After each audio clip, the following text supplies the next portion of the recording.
de Dios. Vamos a orar. Tú tienes todo el poder, oh Padre.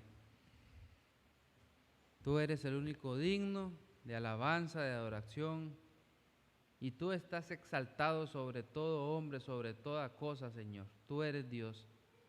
Te alabamos. Vemos en estas palabras, en este cántico de Ana que acabamos de leer, que el poder es todo tuyo, Señor. Tú tienes la soberanía, tú tienes la potestad, Señor. Te damos gracias por eso, por esto que acabamos de leer, Señor, que nos deja impresionados a muchos, a otros no. Pero, Señor, te pedimos ahora que bendigas esta pequeña meditación que vamos a hacer sobre algunos de estos versos, Señor, y que cada corazón sea bendecido en esta mañana, en este espacio de escuela dominical. Ayúdame en el nombre de Jesús. Amén.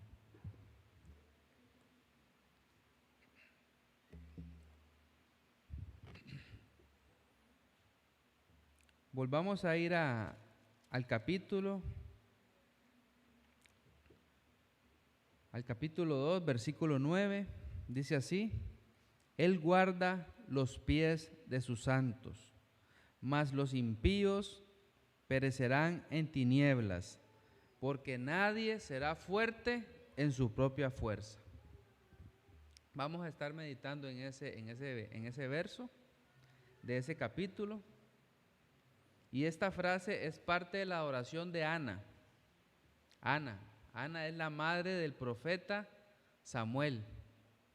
El profeta Samuel, el sacerdote, que luego se convirtió también en sacerdote, después de años de clamor a Dios y después de recibir respuestas a sus ruegos, ella expresa en una magnífica oración lo que ha conocido sobre el carácter de Dios a través de las aflicciones que tuvo que pasar. Entonces, este cántico, Ana, por decirlo así, lo canta, realiza esta alabanza después de que por muchos años ella era estéril y oró al Señor con lágrimas, con aflicción, y el Señor le dio a un hijo. Después de ser estéril, le dio a Samuel. En medio de esta aflicción, de toda esta experiencia dolorosa de no poder tener hijos, el Señor le muestra su carácter y de una forma inspirada por el Espíritu Santo, porque aquí lo tenemos, ahora es palabra de Dios. Dios se revela a través de esa oración y vemos mucho del carácter de Dios. Entonces, tres cosas de gran importancia se incluyen aquí. Dios guarda los pies de sus santos. La definición bíblica de la palabra santo se refiere a la persona o cosa que ha sido apartada para Dios, eso ya se nos ha enseñado, o separada para Dios. Este es el sentido en el cual incluso los utensilios del templo eran apartados de un uso común para un uso santo. Tenían ese propósito, un propósito sagrado. Entonces, aquel a quien Dios aparta del mundo y que por el conocimiento del Evangelio abandona la senda ancha de la perdición para caminar por el camino seguro de Jesucristo, el camino que lleva a la vida eterna, ese es un santo. Ese es un santo.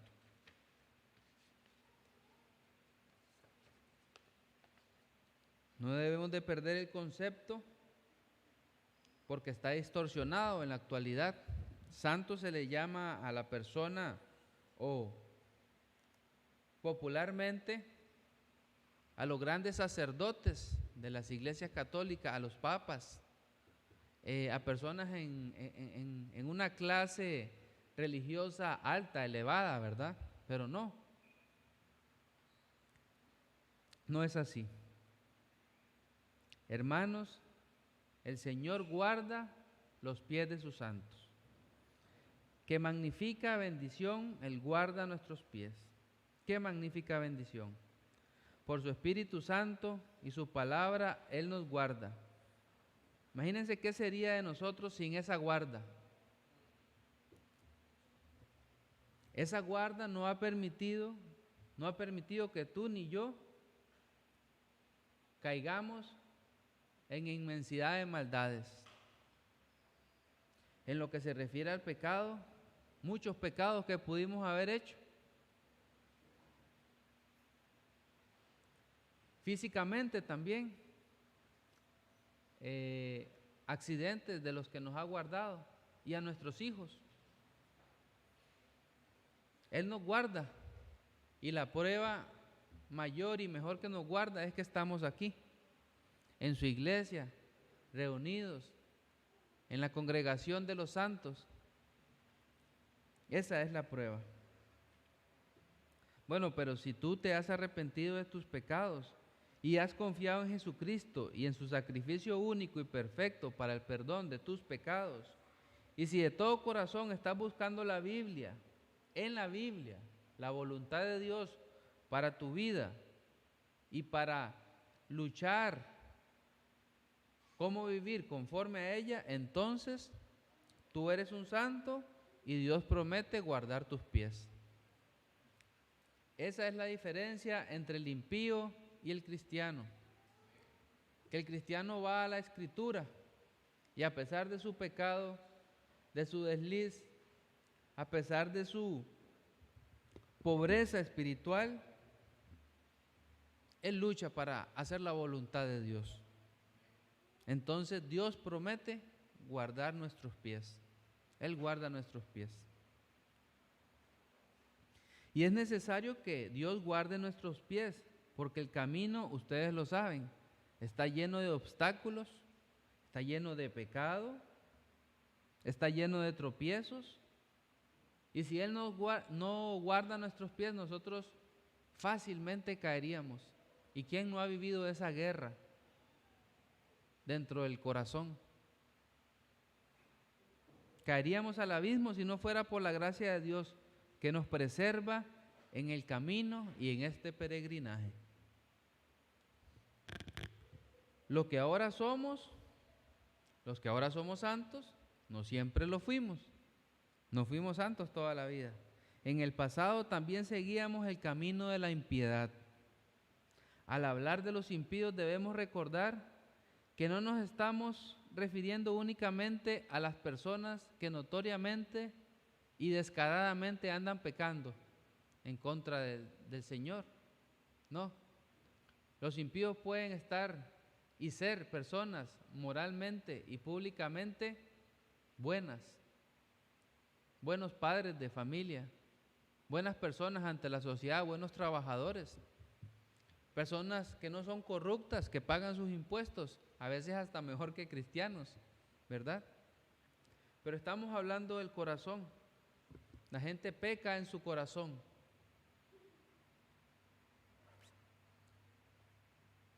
Mala gente que comete pecados muy groseros. Los impíos son todos los que viven, esto es importante, para sí mismos. El apóstol Pablo, al referirse a los impíos, se expresa así en Efesios 2:3.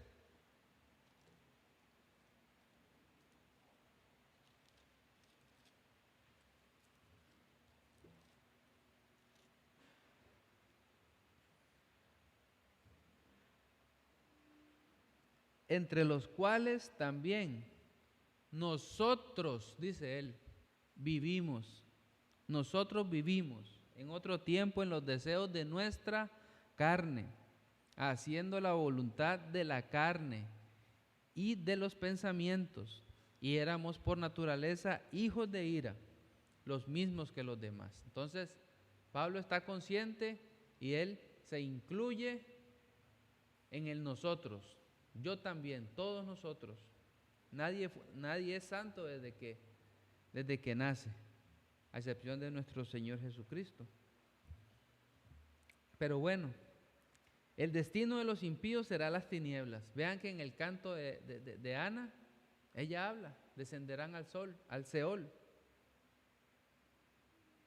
Y Jesucristo describió el castigo eterno como las tinieblas de afuera y también como el lloro y el crujir de dientes. ¿Y por qué habla Él de las tinieblas de afuera? Podemos verlo en este plano terrenal, porque podemos decir que la gente de afuera de la iglesia anda en tinieblas. Pero en el plano espiritual también, en la eternidad, vemos la parábola del rico y Lázaro, que hay una pared intermedia y hay unas tinieblas de las que no puede él salir. Entonces, los que estarán en la eternidad con el Señor, también habrán otros que estarán en unas tinieblas de afuera. Y las personas evitan pensar lo espantoso de la condenación. Y de esto no se habla mucho, no es muy popular entre nosotros mismos. No es usual de que cuando hablemos con alguien, ya sea por saludar, un antiguo compañero, cuestiones de trabajo, nosotros estemos ahí hablando del infierno. No es un tema que nosotros traigamos a colación dentro de nuestras conversaciones, y menos con personas que no son de nuestra confianza. Casi que podemos decirlo así, cuando predicamos el Evangelio es el único momento que se habla de la condenación, del infierno. Si el Evangelio no está siendo predicado, el infierno tampoco está siendo mencionado. Sin Evangelio no hay infierno. Acordémonos que las personas y muchas sectas ni siquiera creen en el infierno. Creen en el Evangelio, en las buenas noticias, pero en la mala no. Algunos ni siquiera creen que la condenación exista, como los testigos de Jehová, como los adventistas. Ellos no creen en esa condenación. Ellos cambian el significado de la palabra eterna. Dicen que la condenación no es eterna, que eterna es un gran lapso de tiempo que va a suceder, pero que en algún momento ya la misericordia va a llegar. Claro, y es entendible. Es terrible pensar en una condenación eterna, nunca va a terminar. Palabra eterna, eso es lo que significa, eterna. Algunos quieren seguir engañándose, otros quieren seguir ese camino de negar la condenación, pensando que es imposible que ellos mismos puedan estar entre el número de aquellos que serán arrojados a esas tinieblas. Yo cuando era católico, muchos cuando eran del mundo, como decimos nosotros, ninguno se pensaba merecedor del infierno. Es más, hay personas que evidentemente andan en algunos delitos tan extremos que tampoco ellos creen que son merecedores del infierno. Porque desgraciadamente, como les dije, la creencia del infierno está ligada al conocimiento del Evangelio. Si no creemos en el Evangelio, el infierno no va a ser temor, nunca, para una persona. Pero hermanos, nosotros debemos de temer, sí, al infierno, porque el Señor dice, perseveremos hasta el fin. Mientras estemos en esta carne, estamos en peligro. Y no estoy diciendo que la salvación se vaya a perder, pero muchas personas han apostatado en las que se veía fe, en las que se veía una sinceridad, una devoción, una religión verdadera, y ahora andan negando a Cristo. Entonces, hermanos, es un misterio, pero nuestro corazón nos puede engañar. El texto que estamos analizando nos da una razón por la cual los impíos perecerán en las tinieblas cuando dice, porque nadie será fuerte en su propia fuerza. Nadie será fuerte en su propia fuerza. Y hay una gran enseñanza en estas palabras. La principal actitud del impío, ¿cuál es? Como la del falso cristiano, que confía en sí mismo. ¿Por qué pensábamos nosotros antes que no éramos, si es que creíamos en un infierno, no íbamos a ser merecedores del infierno y sí íbamos a ser merecedores del favor divino. Porque nos creemos fuertes en nuestra propia fuerza. Esto es una falsa autoconfianza, de que yo en mis fuerzas puedo salir, puedo alcanzar. Y en parte, humanamente, hay esfuerzos grandes y sacrificios, y hemos visto que muchas personas han logrado muchos objetivos, por decirle así, anhelos y sueños. Y lo hemos visto, pero en el plano espiritual no. Y en realidad ni en el plano material, porque es Dios por gracia quien nos permite todas las cosas. Pero el lema de esta cultura es la autorrealización. La autorrealización. Lograr las metas, confiar en nuestras capacidades, buscar nuestro propio destino, hacer lo que el corazón te dice, que esa ya es una frase muy popular desde hace muchísimos años. Dejar de pensar en agradar a nadie más que a nosotros mismos, que es antinatural. Sí se quiere agradar a muchas personas, pero no conforme a Dios, sino para otras cochinadas. Liberar tu mente. Y ahora, una también que tiene pues muchos años, pero también se ha popularizado, que es, en inglés Priscila sabe que es muy conocida, ser tú mismo. Be yourself, se dice en inglés, ¿verdad? Sé tú mismo. Entonces, imagínense, hermanos, si nosotros fuéramos nosotros mismos. Un monstruo, hermanos. Nosotros no podemos ser nosotros mismos. Dios nos llama a negarnos a nosotros mismos. Y se escuchan en este lema también muchas canciones en la actualidad y a través de la historia que afirman cosas como: es tu vida, haz con ella lo que quieras. Vive la vida loca, hazlo a tu manera, no deje que nadie te diga lo que debes de hacer. Y otra muy popular también, ya se ha mencionado aquí. Dice: voy a reír, voy a bailar, vivir mi vida, la. Voy a reír, voy a gozar mi vida, la. Entonces, ese es el pensamiento, la. Gozar y reír. Ahora, viendo yo las letras de esa canción, el cristiano ríe y el cristiano goza, ¿verdad? También. Pero es un gozo en Cristo, un gozo verdadero. Pero hay que estar firmes, hermanos. Y por eso el devocional, por eso este mensaje. Todo esto es solo un eco de aquella mentira que la serpiente le dijo a Eva: no moriréis. Con que Dios los dijo: no moriréis. Satanás no ha cambiado su mensaje, simplemente está renovado, actualizado, está adornado.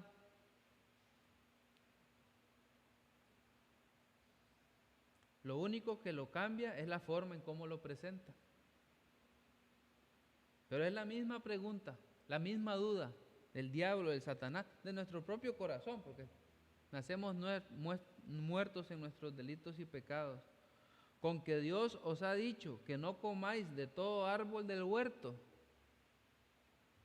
Podemos decir: con que Dios os ha dicho que no comáis de todo árbol del Facebook, del Instagram, del YouTube, etcétera, etcétera. Con que Dios os ha dicho, no, siga comiendo o coma, no es tan malo como Dios dice. Tengamos cuidado, hermanos. El cuestionamiento satánico impulsa a los hombres a pensar de que Dios no tiene derecho a prohibir, que Dios no tiene derecho a legislar nuestras vidas. ¿Podemos ver la trampa? Esa es la trampa. El diablo desea que pensemos que Dios quiere privarnos de algo bueno y nos niega los verdaderos placeres. Los que caen en esta trampa nunca podrán encontrar el placer supremo que se encuentra en el conocimiento del Dios Altísimo. La otra trampa consiste en pensar de que podremos presentarnos a Dios por nuestros propios méritos, o por nuestras propias fuerzas, como estamos meditando. Confiamos en que no hemos sido tan malos, pero esto es sumamente ofensivo a Dios porque equivale a pensar que hay algo mejor o adicional a lo que Jesucristo hizo en la cruz del Calvario por cada uno de los que Él pagó. El profeta Malaquías, al profetizar la primera venida del Mesías, escribió: ¿quién podrá estar en pie cuando Él se manifieste? Retórica, nadie absolutamente. Todo el mundo va a caer arrodillado, hermanos. Van a querer esconderse, dice la palabra, pero no van a poder. Y vemos que todos los que estaban confiando en sí mismos, como la mayoría de los fariseos, los escribas y doctores de la ley, no pudieron soportarlo. No pudieron mantenerse en pie. Sin embargo, los humildes que reconocían su miseria espiritual alcanzaron la misericordia. Entonces aquí vamos a terminar con estas preguntas. ¿Piensas que podrás estar en pie delante de Él cuando Él se manifieste? ¿Piensas que podrás ser fuerte en tus propias fuerzas cuando Él se manifieste? ¿Tienes un fundamento bíblico para tu respuesta? Si tu respuesta es sí, ¿cuál será tu fuerza en el día final cuando estés frente a Él? ¿Estarás confiando en alguna medida en ti mismo? Abandona toda esperanza en tus fuerzas y confía únicamente en el Redentor Jesucristo. Si lo haces, como leímos en el cántico de Ana, Él guardará tus pies para que no resbalen, de lo contrario, perecerás. Que Dios bendiga esta breve reflexión, hermanos, en el nombre de Cristo. Vamos a orar.